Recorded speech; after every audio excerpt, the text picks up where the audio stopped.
Welcome to the Lab Practical Assessment for 7th grade physics. Hi, we are going to explain to you how to do the lab practical for the unit physics exam. In the 40-minute period, you're going to have to identify the independent, dependent, and controlled variables of the experiment. You will need to conduct the experiment independently without a lab partner and write down your information in the data table with correct units, after which you are going to create an appropriate graph and answer some conclusion questions. Mr. Bingaman is going to demonstrate for you how you're going to do the experiment. Let me show you what you need to do. All right, these are the supplies you'll be given.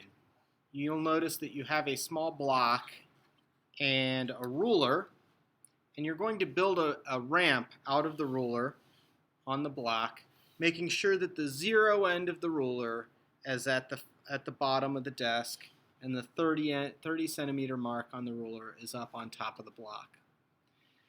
You're also going to have a marble and a piece of paper cup that's been cut in half.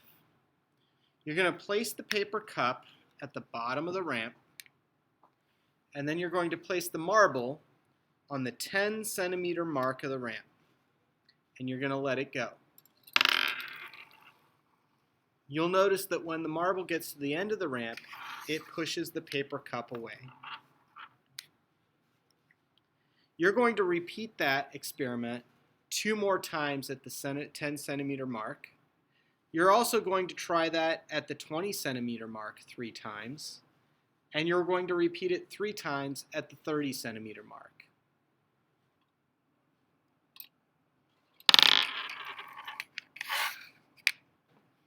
For each trial, you will measure the distance that the paper cup moves. Before you begin collecting data, you should take a few minutes to identify the independent variable, the dependent variable, and at least 3 controlled variables. Collect your data on the data table provided. Make sure that each of your measurements is labeled with the correct units.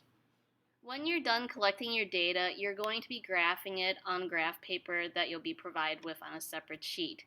You will be just graphing the averages from your data table. Make sure that you select the right type of graph and that you include all of the parts of the graph, since you're going to be given a blank sheet of graph paper essentially.